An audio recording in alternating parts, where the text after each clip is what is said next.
Thank you for your statement. And next I give the floor to Ambassador Leonardo Bencini, permanent representative of Italy, to be followed by Malawi. Ambassador. Thank you, Chair. Allow me to congratulate you on the assumption of your duties as Chair. You can count on Italy's support. Italy fully aligns itself with the statement delivered by the European Union. I will make some additional remarks in my national capacity. Chair, since the first session of the Preparatory Committee, the international security context has further deteriorated, putting additional strain on an already weakened multilateral disarmament machinery. Italy believes that it is precisely in historical moments such as this that dialogue must be preserved and mutual trust restored to the maximum extent possible. There is no alternative to the multilateral system and no alternative to the NPT, that we consider the cornerstone of the global nuclear non-proliferation regime and an essential component of nuclear disarmament efforts. We call for the full implementation of all the commitments undertaken during the review conferences, in particular the 2010 Action Plan. In spite of divergent positions on several points, we still believe there are areas where consensus can be achieved, as was evident at the 10th Review Conference 2 years ago, when the Russian Federation blocked consensus on the draft final document. After 2 review conferences without a substantive final document, it is imperative, and it should be every delegation's priority, that this process be put back on a consensual track. We call on every delegation to show the maximum flexibility possible to allow our deliberations to proceed towards that goal. Chair, some commentators maintain that we have entered a new nuclear age. After the Cold War, after its end and the mutual trust that allowed massive reductions in nuclear arsenals, we might be on the cusp of a new nuclear arms race. This is why we stand with the principle last reaffirmed just over 2.5 years ago by the 5 nuclear weapon states, that a nuclear war cannot be won and must never be fought. The corollary to this affirmation is that nuclear weapons must be eliminated.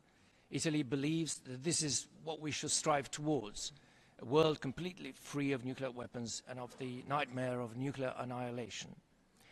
Italy believes that complete nuclear disarmament can be achieved through a progressive, realistic, pragmatic and responsible approach based on concrete measures and an effective, verifiable and irreversible process.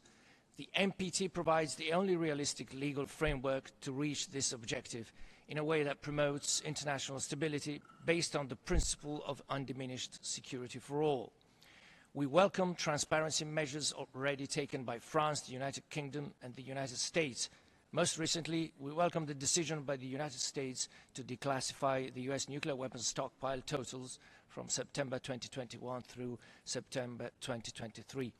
We call on others to show the same level of transparency. Italy would like to express its strong support to strategic and nuclear risk reduction initiatives.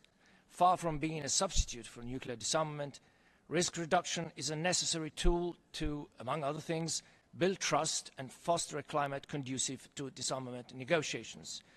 Nuclear risk reduction can pave the way for disarmament and should be pursued in parallel with it, each reinforcing the other. Italy maintains that nuclear weapons, for as long as they exist, should only serve defensive purposes, deter aggression and prevent war and coercion.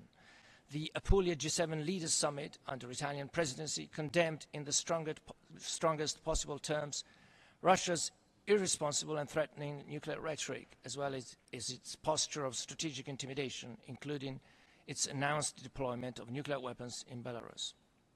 Chair, the prompt entry into force of the Comprehensive Nuclear Test Ban Treaty remains one of our key priorities. During Italy's co-presidency of the Conference on Article 14, 8 new countries acceded to the treaty.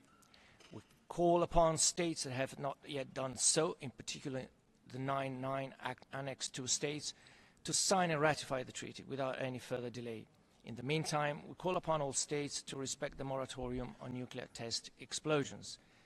Italy is glad to have joined a cross-regional group of friends of the FMCT together with Japan and other countries.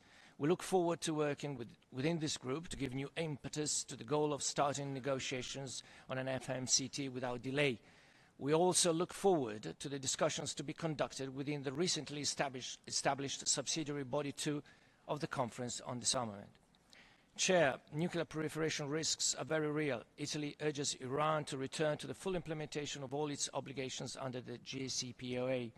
We also call on Iran to ensure full and transparent cooperation with the International Atomic Energy Agency. We are also seriously concerned at the irresponsible behavior of the DPRK, which represents a serious threat to international peace and security. We urge the DPRK to refrain from further provocations and to take concrete steps towards a complete, verifiable and irreversible denuclearization. I thank you, Chair. Thank you, Ambassador.